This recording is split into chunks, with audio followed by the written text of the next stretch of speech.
प्रभू श्रीरामांची वंशावळी.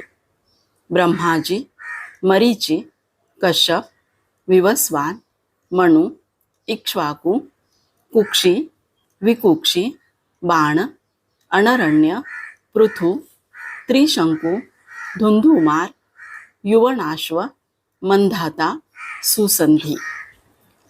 सुसंधी यांचे 2 पुत्र ध्रुवसंधी, प्रसेनजित.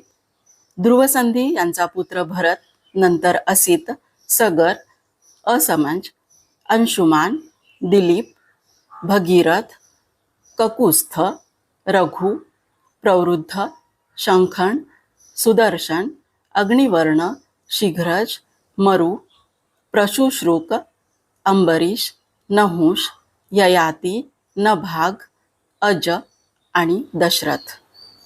राजा दशरथांचे पुत्र प्रभू श्रीराम, भरत, लक्ष्मण आणि शत्रुघ्न. प्रभू श्रीरामांचा जन्म ब्रह्माजींच्या 39व्या पिढीत झाला. राजा रघु हे प्रभू श्रीरामांच्या पूर्वजांपैकी एक पराक्रमी व तेजस्वी असे राजे.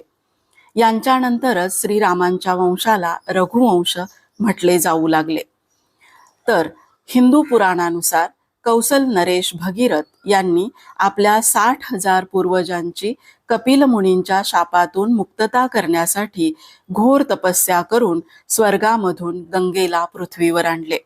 अशा या पराक्रमी, तेजस्वी, दानशूर अशा घराण्यात 39व्या पिढीत प्रभू श्रीरामांचा अवतार झाला.